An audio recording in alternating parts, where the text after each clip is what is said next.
Hello. Hey, audio is working. Yes, it's good.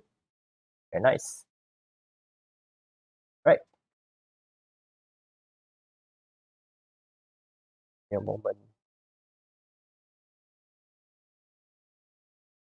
Yeah, so yesterday during Christmas Day, I had the fortune to go for my first over the board tournament in about 5 to 6 months. Yep. Yeah, and first of all, I would like. Oh, hello, Jing Yang. First of all, I would like to thank Asean Chess Academy for the very smooth running and execution of this tournament.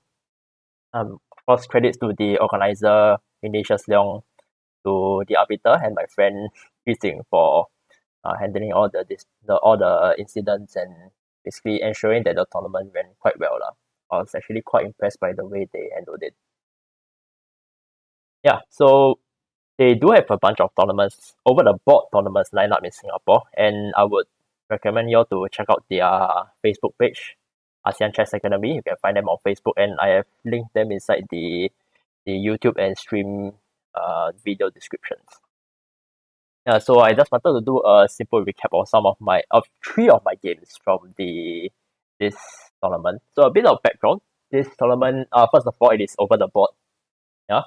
And secondly, it's a rapid tournament. It's 7 rounds, 1 day, 20 minutes per person, 0 seconds equipment. Right. So it's quite different from the other online tournaments that we all go for. Like I think the most of the varsity tournaments were 15 plus zeros. Some of the international ones, like Masum, there was 10 plus 5. So 20 plus 0, all this is it's always a very different feeling to play at different time controls. Okay, so without further ado, I should start. So this is round 4 of my of the tournament, and I'm taking the white pieces in this game. My opponent is an 8-year-old kid, called Alvin Su. So it begins with d4, d5, and we get into a very mainline fluff defense with queen to c2. And over here, I recall that no, during the game, I was actually quite impressed by, this, my opponent is 8 years old, but he seems to know all the very standard theory and the best play for this particular line. So whoever taught him I think they definitely did a good job, right? So over here, we have c5 and queen takes, pawn takes, and now we have the very classic Slav position after e3, where white's plan obviously is to go for b4, b5, and then the second pawn is in reserve, and black on the other hand is going to go for e5 on the play in the center. Right. So it's generally, I mean, it can be a very quiet game if you wanted, but it can also blow up, become very tactical if the players choose to play that way, so it can really go anyway. Right. Castles, knight to c3, and here bishop c2 by my opponent. Then I didn't really like this move. I thought it was an inaccuracy because, like, why would I'm going to play d4 anyway, right? I'm going to play b4, b5, so there's really no value in like trying to attack this pawn and risk getting our bishop trapped. So I go b4 anyway, and knight to e4. So yeah, maybe that's probably his intention, but I really don't see the value. I'm not going to take, because that puts the bishop on a good square, and it negates some of my pieces, which is actually covering b5. So that's not. So I'll just let it there and leave it there and let him trade on my terms. Bishop e2 and knight to d7 now. Now, if he traded on c3, I will be quite happy because first of all, for aesthetic purposes, yeah, this is a very nice pawn structure, I know. But more importantly, now I have 2 pawn breaks at my disposal to hit this pawn chain over here, right? So anytime I can go c4, anytime I can go b5, this bishop is doing a very nice job of supporting the any of these pawn breaks. So I'm very happy over here, right? Let's say, for example, knight to d7, castles b6, right? And I'll just go c4. Bishop b3, takes. I didn't calculate this deep during the game, but this is just one of the lines that I'm showing you now. Right. Rook fc1, rook fc8. Why did I not get 7 over 7? Because I'm not Magnus Carlsen. So let's say, for example, here takes, and you see here, even though I have the double pawns, I'm very happy, right? If I get into this position, I'm just pushing in the center. Okay, obviously I have to play rook b1 to negate this bishop, but generally I have very good play in the center. And eventually, once all this opens up, probably black is going to get a weak pawn over here on c6, and I'm very happy as well. And also, not to mention, I have this very nice bishop staring down at the king on the f7 square. Right. So anyway, that wasn't played. Let's go back to the original position after knight bishop to e2. And instead, my opponent goes on knight to d7.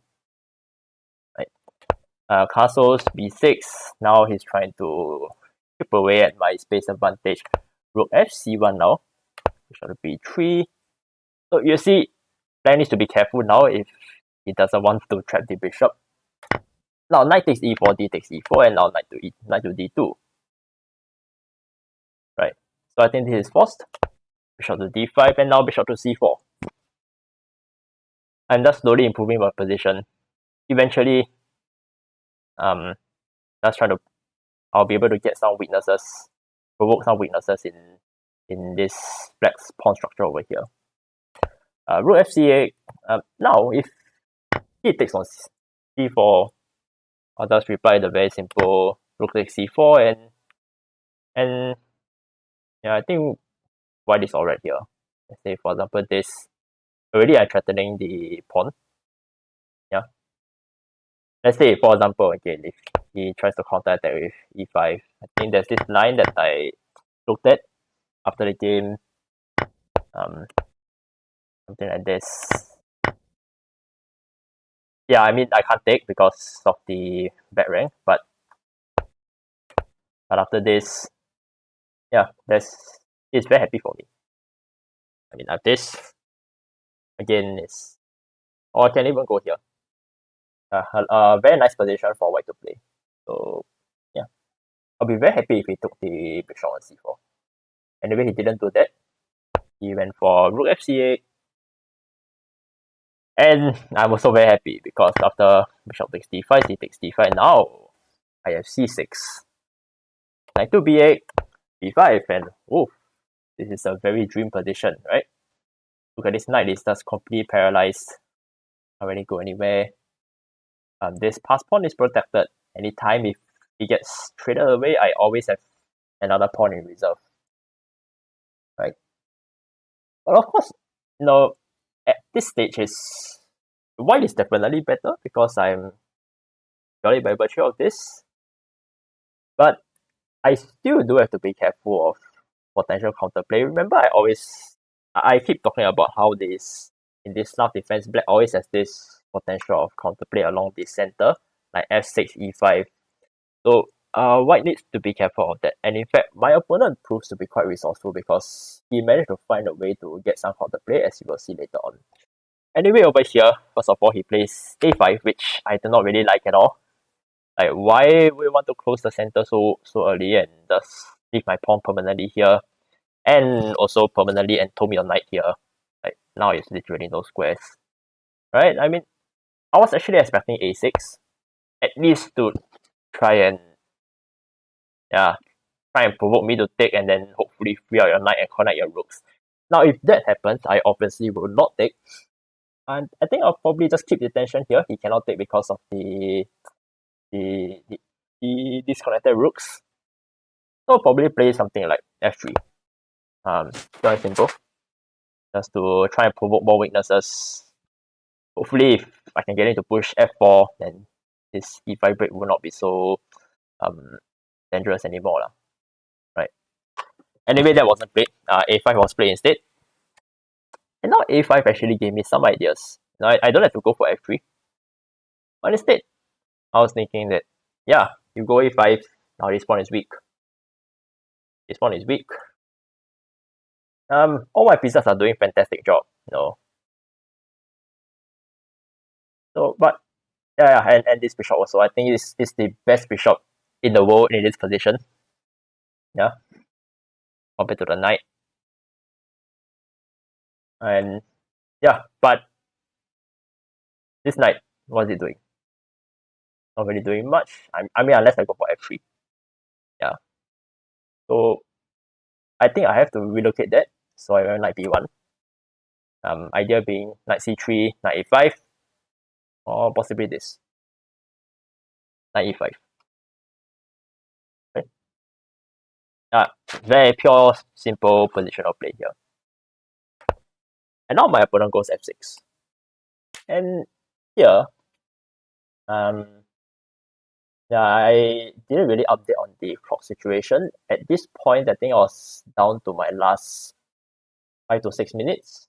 My opponent has about 10 minutes on the clock. Yeah. So it was, I mean, even though I'm clearly better here, the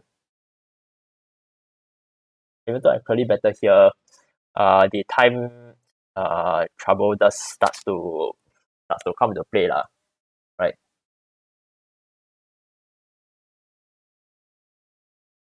Okay, so what is black's intention now with f6? Now emperor's not in just suicide. Yeah. Well, black's threat, obviously. Let's say I do nothing, h3. Then obviously he's going to push e5. And the threat here is that he gains tempo on my bishop. And now he has the chance to play d4. And let's say, for example, takes now. Oof. This is a very dangerous position. Suddenly this bishop, which is very passive, just comes to life here. And my dreams of getting this knight out suddenly become so hard. So yeah, you gotta be careful and always watch out for your opponent's counterplay. And when I saw that, I was like, oh no, maybe my position isn't as winning as I thought. And I think I started to panic. Especially given my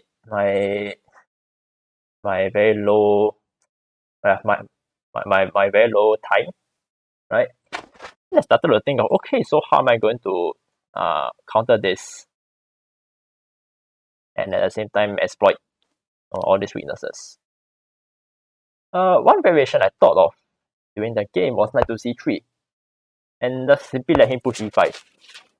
And the idea here is that I'm just going to ignore his threats altogether and just give out my bishop. I'm just going to play, no, sorry, not, no, not, wait, d takes e5, f takes e5, and I'll just ignore here. I'll just take over here with a knight. After e takes f4, I have knight to e7, and here, it is unclear who is better. And I think I saw until this position, and I was like, oh my god, do I really want to calculate all these lines? And especially given my situation on the clock, I'm winning. But it turns out that actually, if I had looked a bit deeper, I think you could have seen that I just need to take knight takes b7, and after all these trades, after all the dust settles, actually, one is still better. One is still better over here. But I didn't really see this during the game. I just took a look at this position, and I was like, no, I don't want to waste my time calculating all this. Let me just look for something simpler. And turns out that I found the most simple move in this position, which also turns out to be the most horrendous positional mistake ever in this that I made during the tournament. Right? You can try to guess what is it. Yeah, I think if you all see it, I think a lot of your I know there's quite a number of positional players here. I think you all just form it. Yeah, you're right, Kristen. I played bishop takes b8. Massive blunder. And my thought was that okay, let's say he plays rook takes b8, I can still play knight to c3 and knight to a4, and then I push c7, rook c6, rook c1, and I think I have some. And during the game, I was like, okay, yeah, I think I have something, right? What I didn't realize is that let's say after knight to a4, all he has to do is play rook c7. And what do I do? What do I do? Yeah, he holds out. He holds out well. His bishop will come over here. My rooks are. I don't know, man. I don't know. It's like come on. I just gave up the best bishop in the world for the worst knight ever. Like this knight literally paralyzed. This bishop is. This bishop will be proud of this bishop. I'm not even kidding, right? The best bishop in the world, and I thought I have something, but no, I have nothing, and then I just threw it away. Yeah, so goodness. Yeah. Very anticlimactic ending, honestly. Why didn't I play bishop g3? Yeah, I could have. Yeah, I considered that as well, but I really thought I had something going after bishop takes b8, but yeah, turns out I had nothing. But yeah, I think over here, when I realized what black could do, I think I truly panicked over here, and I said, oh my god, what in the world did I just do? I just messed up my whole position, and I started to make a lot of suboptimal moves. Actually, I stopped recording over here because I had like about 4-5 minutes left on my clock. So yeah, very anticlimactic, but I'll just show you the remainder of the game. Knight to e2, and I must give credit to my opponent. He really does, for his age, he does see his the threats very well. Yeah, he has quite decent understanding of the squares and stuff. I was trying to double here. I don't know why in the world I was doubling there. Like there's no future. I think if I wanted to, I probably should have gone like rook a4 and then try and get something over here with my reserve b pawn. But I think after this, black possibly you can try bishop to f8. Yeah, and it's still not so easy for white to break through. But anyway, I started to panic here. I started making a lot of aimless moves. My knight was dancing here, and therefore I don't know what the heck reason. Sack the h pawn for activity. Yeah, possible. But anyway, I went for f3 over here, and after takes, I was like, oh yeah, I think I have something finally. Am I breaking through? At a4, I don't know why, but yeah, now I just completely I completely missed bishop to f4 here. And yeah, hey, we have 2 pawn diamonds in this game. I'll show you the other one if you haven't joined just now. But yeah, I think after bishop to f4, I was down to my last 2 to 3 minutes. I didn't know what to do. This rook is under attack. Whatever happens, I'm just losing material here. And after a while, due to my time trouble and my position, I had to resign. Yeah, so I think it was a very painful round 4 for me. This was my first defeat of the tournament, and I think this, especially the rook takes the bishop takes b8. Yeah, bishop takes b8, it was really unforgivable. Yeah. I mean, I can use time trouble as an excuse, but yeah, really no excuse. Yeah.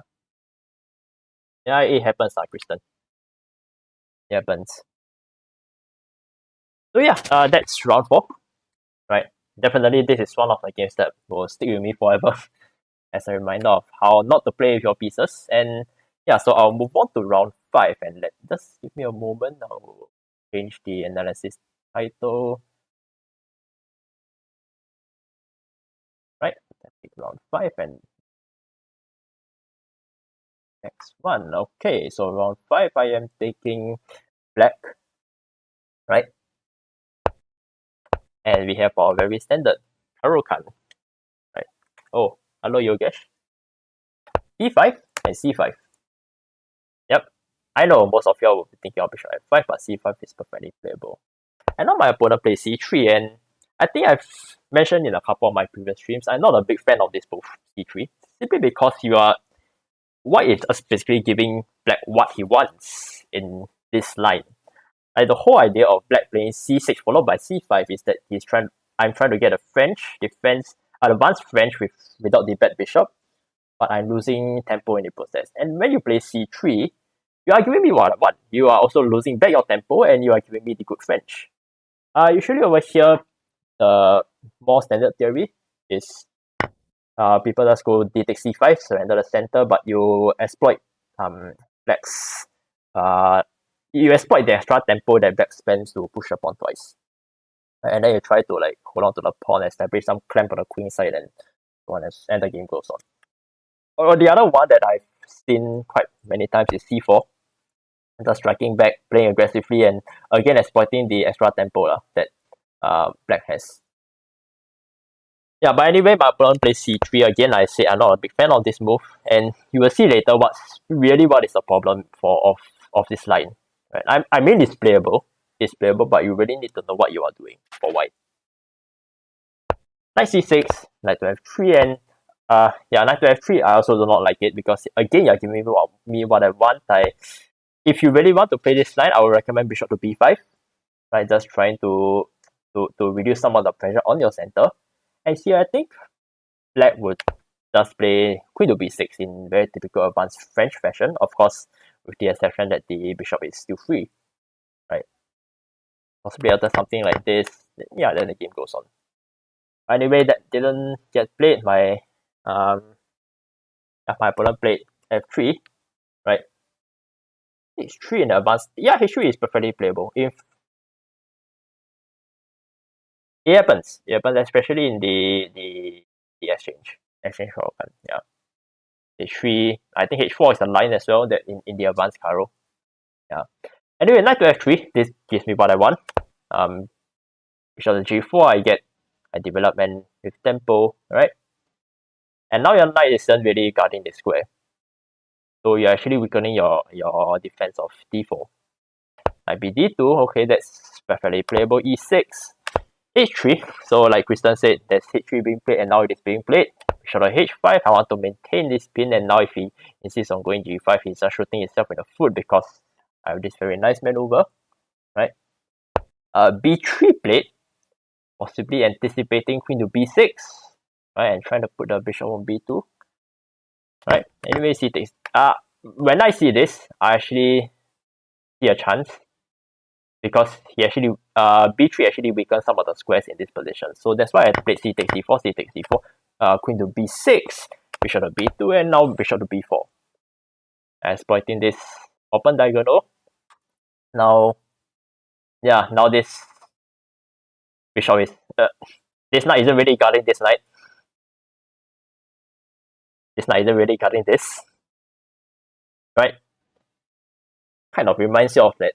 What's the game? The Paul Morphy versus the Duke of Isengard. I pronounced it wrongly. Yeah, but it's that Morphy game. And there's the cross pins on the with the king in the center. Right? Yeah, and guys, yeah, I'm gonna win this pawn if I'm not gonna do anything. And here, I think the last saving grace for white would be G4. Looks really ugly. But the idea is you break the pin, you try and at least this knight is saved. And after, but it's still good for black to play this. Because after bishop to G6, like I said, I still always have this resource, and it's not easy for white to play at all. I mean, if you insist on shoving these pawns forward, like go for it. I run castle. I don't need to castle, right? And then I have all my pieces aiming at your king. Yeah, oops, sorry. So I think G4 is playable here, but definitely black has the more pleasant position. But anyway, G4 not played, bishop to E2 was played. And now I just win the pawn by force. Right, so after bishop takes F3, bishop takes F3. Notice this pin is still on, so I just take. Yeah. After this, I win a pawn, I'm going to win a second one, and actually after A3, bishop takes D2, white can pretty much resign in this position. Because after queen takes D2, I can you just hang the rook. And after this, I can take this rook, but I think it's a little bit risky. Instead, I take here. I will just take here if the line of play, then yeah, just guard everything. I mean, I won't take the rook because, like, if let's say I take, then suddenly there's this, and black's in a bit of trouble. But yeah, queen takes C5 is very playable. 97 castles, life is good. Yeah. Yeah. Anyway, white realizes that king E2. Yeah, but after this, yeah, I just completely 2 pawns up, and that's it. The game went on for quite a while. I think I didn't get into time trouble in this game. I still have 5 minutes at the end of it. But yeah, no point looking at the rest of the game. Anyway, I stopped recording at this point also. Right. Yeah, thanks, Kristen. Okay, so a very nice Karo Khan game. Really just shows you the hidden dangers of C5, getting into the good French, and really why C3 is, I would not recommend it. Yeah. Even though it is playable, but you really need to know what you are doing. Okay, so let's go to my last game. Okay, this is the last game that I will analyze for today. So this is round 6. Let me just title. Okay, round 6 here. And I am taking the white pieces. Right. White pieces against I don't really know I actually don't know any of my opponents in this tournament. Yeah, so white pieces, d4, d5, c4, e6, queens, gambit decline, then very mainline standard opponents. I don't know JT. I only knew him when y'all talk about him on the chat group. Yeah. Bishop e7, and and here I played a very interesting move. I went for knight ge2.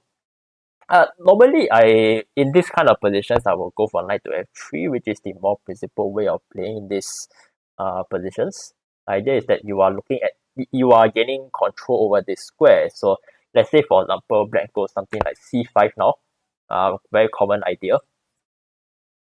Then I'll just then basically this becomes a fight over, most likely one side is going to get an isolated pawn. So let's say for example knight to e5, takes, bishop to b7, and now white has many ideas in this position. Maybe rook to e1, try and push d5 first, or the other one that I've been exploring recently is f4. Number one, to strengthen this, and number two, to just go for f5. And yeah, white has a very promising attack, basically. The rook leaves can come in. E5 is still playable. There's always this bishop takes e6, knight takes f7 over here. And yeah, life is good for black. Good for white. Yeah, I would definitely take white in this position. Right. But anyway, I went for knight ge2. Trying something new here because I want to keep open the idea that there could always be f3, e5, or g4, h4, h5, something like kingside attack. I mean, no harm trying something new, right? Yeah. And also, if any time there's like some queenside nonsense going on, I always can go over to the queenside and support this knight over here. Right.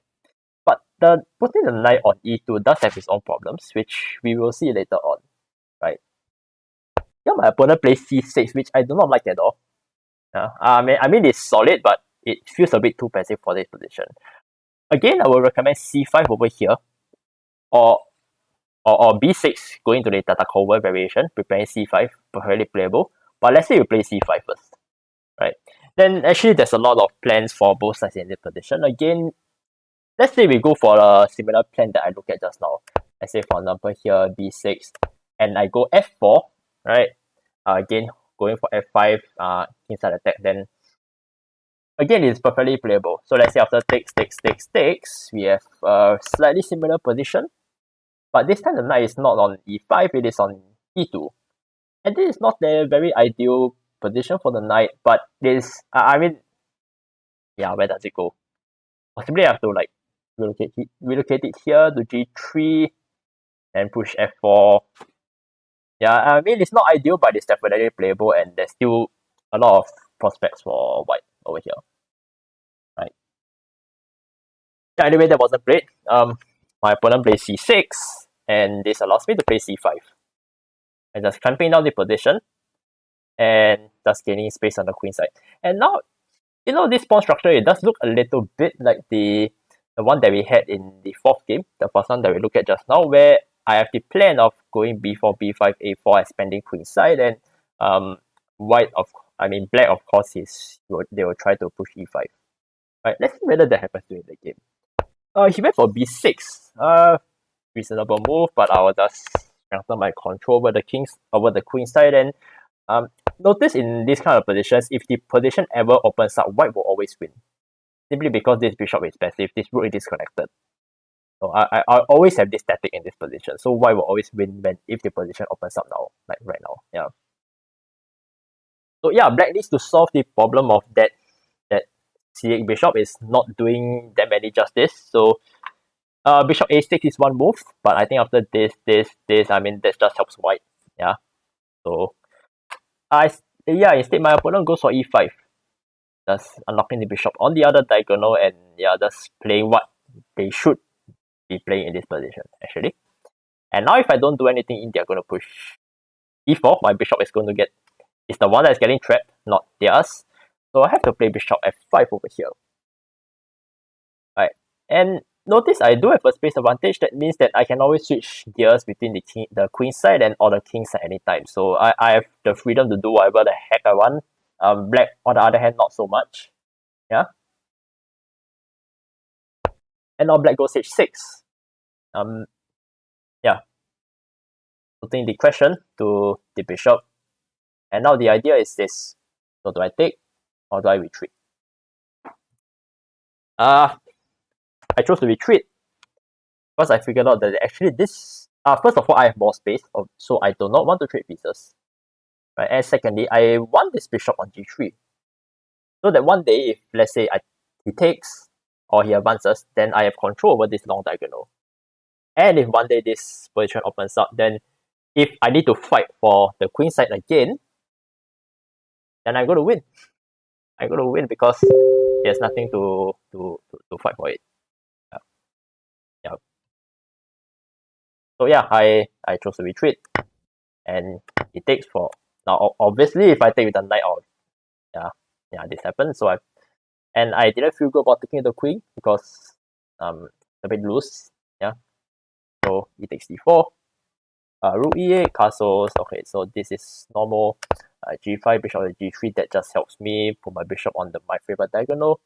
Knight to h5 is no, definitely not that move. Okay, so now he moves knight to h5. It's a little bit of it's a little tricky move, but I'm not really afraid because if he takes, yeah, I just play rook to e1 over here. And let's say if he takes now, knight takes g3, knight takes g3, I'm very happy because look at this. He has pushed his kingside pawns unnecessarily. Now I have access to this. Yeah, and all these are going to fall. I'm going to push h4, f4, and yeah, black's kingside is going to fall, basically. Yeah, so anyway, knight f6 played. Support hitting kingside and bishop to d3 because, yeah, obviously, don't really want to trade. I want him to trade on my own terms, which he does try to do, right? Bishop a6, and now bishop e5. And the idea here is that, I think I mentioned just now that when you push these pawns like this, you need to be... So, black needs to know what they're doing if they're going to make pawn pushes like this, because you are basically weakening your kingside, and now you're giving me ideas, right? So I just line my bishops here, I line my queen here, I'm going to play queen g... maybe I'm going to play knight g3 next, knight f4, and h4, shove my pawns forward and just attack kingside. Like I know I was saying, I was going for queenside expansion just now, but I can always switch gears to the kingside anytime because I have more space for my pieces to move around. Right? And now if he takes bishop takes d3, I just play queen takes d3 and my queen replaces my bishop. Yeah. Yep. So anyway, he didn't take. He takes c5 plate. I take the b pawn, opening up this file. Now again, I'm re-emphasizing this, right? Queen to d7. Oh, sorry, my mouse. Yep, and we were here, right? Yep. And now, yeah, queen to d7, and I decided it's time to cash in one of my advantages. I take the bishop at a6. Again, with the idea that rook takes a6, and now queen to d3. Getting into black kingside with tempo. That's a key idea. So rook a8, played. And here I make an inaccurate move. I played knight to a4. So I mean, yeah, the idea is obvious, but there's not much value. I mean, look at this. I want to go kingside. I want to go kingside, right? So why should I waste time going here? Like there's really not much value, and in fact, I'm actually giving my opponent time to try and bring in defenders to the kingside, which they actually do. Instead, I think I should have gone for something like knight to d3 over here. So the idea is that I'm bringing control over this square, and if knight takes, queen takes rook e3, and I think that's really strong. Yeah, queen g4 now. h3, queen to d7, knight to f5. Again, g4, h3, queen here. So yeah, white has a lot of pressure on the king side. So yeah, knight to g3. I think that should have been played. But yeah, instead knight to a4 was played, and this actually gave black a bit of time to try and beat off my potential plans on the king side. Queen to g4. I mean, it's no immediate threats, right? But there's always the pressure. Like let's say, for example, if one day they can get this in, then it'll be quite unpleasant. So h3, queen to e4. Obviously, I'm not going to trade. I have the space advantage. I have the greater attacking prospect. So queen to b3. Now the threat is knight to g3, double attack, and yeah. So it goes back, queen to f5, knight to g3. Yeah, I know there's g4. I saw this during the game. Oh, by the way, I need to reiterate the clock situation. I think I was down to my last 5 minutes again of this game. Yeah. But my opponent also spent a lot more time thinking, so I think they were also quite low on time at this point. But anyway, I saw G4 came to my head, right? And I was like, no, no, no, no, look at this, look at this. Nah, I'm not gonna calculate this, man. No, no, I'm not gonna do that. I'm not gonna do that. Yeah, I did G3. Pure and simple. Right. Take queen takes. Knight to E4. Okay, I might mess out a little bit. We do E3. And yeah, Black does have some counterplay now on the king side. He beat off my attack there. But again, I'm going to reiterate, I have the space advantage. My pieces are better placed than than my opponent's, and I can always switch gears back to the queen side again at any point. You see, I'm knight to B6. Again, I'm going to re-emphasize this. Okay. Again, if we fight for control of the B file, I'm going to win. Why is going to win? Simply because this bishop is so well placed. Yeah. Right. So that's what I'm going to do. That's what I'm going to do. If he does nothing, yeah, I'll just double. I'll possibly push F3 to try and chase away this knight and then free up the queen to go in as well. Yep. F6 and bishop to H2, and yeah, I really like my position here. And in fact, at this point, I think the time pressure was also getting to my opponent, and I think he basically cracked under the pressure. He's probably, I think if I look from his position, he might be thinking like, oh my god, what do I do? He's going to come here, and I need to find some way to create counterplay on the wing. So yeah, he blunders a piece with to B8, and then just take. And then yeah, over here Black can reside. I mean the game continues on. We are in mutual time trouble, but eventually I just converted the material advantage. Yeah. But yeah, I think this was one of the better games that I played in the tournament. So I was quite happy with my play in this one as compared to that Slav defense game you saw in round 4. Yeah. Yep. So yeah, I love this position for white. For sure. Right, so that's the 3 games that I analyze for today, and I think I will stop here. Right.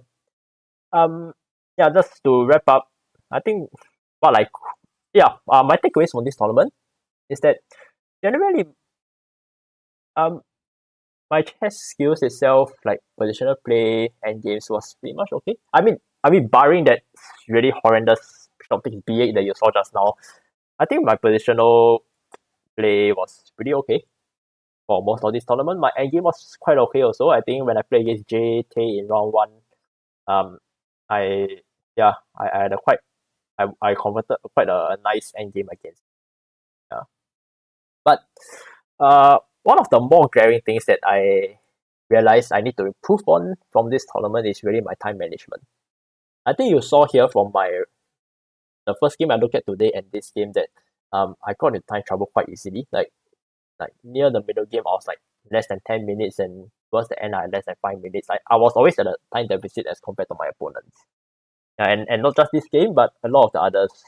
Yeah, I think I only recalled like 1 or 2 games where I had never really had any time issues. Like even those games that I won, right? I think this particular game that you're looking at right now, I won with less than 1 minute on my clock. Yeah, so it wasn't the cleanest conversion. But yeah, I think my time trouble, my time management, it caused me to miss a lot of things.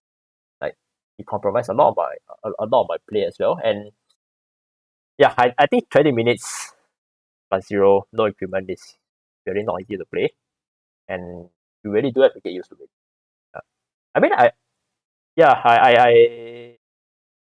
I cooked quite well during the mushroom tournament, like 10 plus 5. 20 plus 0. I need to get more used to it. No equipment. No excuses. I have to keep training, keep getting used to these time controls, and hopefully start winning more games. Yeah. So once again, thank you very much to ASEAN Chess Academy for organizing this tournament. I definitely look forward to participating in more of their tournaments. Right, I think they have 5 more rapid events lined up for the month of January and February.